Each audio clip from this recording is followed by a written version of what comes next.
ৰ'ব 2 কৰোৰ টকা মোক দিয়ক ময়ো যাম কাৰণ মোৰ ইমান পইচা নাই যে মই নিজে যাব পাৰিম গতিকে মোক 2 কৰোৰ টকা দিয়ক ময়ো যাম সাগৰৰ তলত পৰি থকা টাইটানিক জাহাজ চাবলৈ টকা থাকিলে কাৰণো মন নাযায় চাব যাবলৈ সেই কাৰণে হয়তো কৌটিপৌটি 5 জনে লগ লাগি সাগৰৰ তলত টাইটানিক চাবলৈ গৈছিল 1912 চনত এক্সিডেন্ট হৈ পেলাই পানীৰ তলত পৰি থকা টাইটানিক জাহাজ 3800 মিটাৰতকৈ বেছি তলত পৰি থকা জাহাজ চাবলৈ গৈছিল আৰু দুৰ্ভাগ্যবশতঃ হিহঁত ঘূৰি নাহিল চাওক আজিকালি বেলেগৰ দুখ ভৰা কাহিনী চাই পেলাই নিজে সুখ লাভ কৰে আৰু কোটি কোটি টকা খৰচ কৰি পেলাই এনেকুৱা ভ্ৰমণৰ নামত টকা উৰুৱাই দিয়ে নাভাবিব আপোনালোকে সেই 5 জন এলাপেচা মানুহ আছিল বা হিহঁতক চৰকাৰে পঠাইছিলে হিহঁতে নিজাকৈ মানে ভ্ৰমণ কৰিব গৈছিলে টাইটানিক চাব গৈছিলে হিহঁত বিলিয়ন ট্ৰিলিয়ন মানে বহুত ধনী মানুহ আছিলে টকা পইচা খৰচ কৰি পেলাই টাইটানিক চাবলৈ গৈছিলে অচিয়ান গেট নামৰ কোম্পানীৰ দ্বাৰা নিৰ্মিত টাইটানত উঠি পেলাই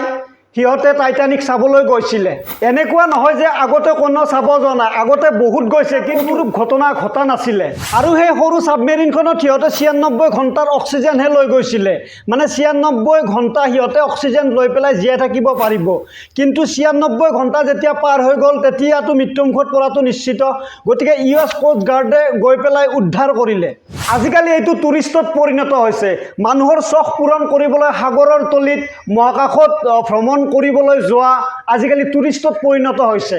18 জুন 2023 ঘটনা টাইটানত উঠি টাইটানিক চাবলৈ গৈ আছিল আৰু 1 ঘণ্টা 45 মিনিটৰ পিছত সিগনেল দিয়া বন্ধ কৰি দিলে ওপৰত থকা জাহাজখনত হাহাকাৰ লাগিল যেতিয়া সিগনেল বন্ধ কৰি দিলে কি হল ক'ত গ'ল একো খবৰ নাপায় ইউএছ কোষ্ট গাৰ্ডে বিচৰা আৰম্ভ কৰিলে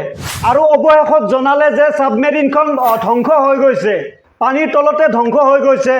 আৰু ভিতৰত থকা যাত্ৰীকেইজন মৃত্যুমুখত পৰিছে আৰু সেই সাবমেৰিনখনৰ সৰু সৰু টুকুৰা কেইবাটাও টুকুৰা টাইটানিকখনৰ আগৰ টাইটানিকখনৰ ওচৰে পাজৰে পৰি থকা উদ্ধাৰ কৰিলে আৰু সেই মৃত্যুমুখত পৰা 5 জনৰ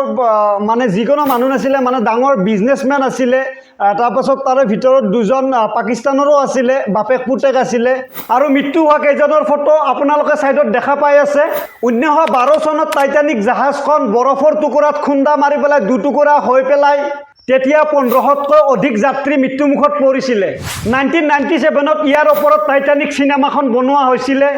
আৰু সেই সিনেমাখন আজিও হলিউডত সুপাৰ ডুপাৰ হিট হৈ আছে আমি আৰু এনেকুৱা কোটি কোটি টকা খৰচ কৰি আমি ভ্ৰমণ কৰিব যাব নোৱাৰো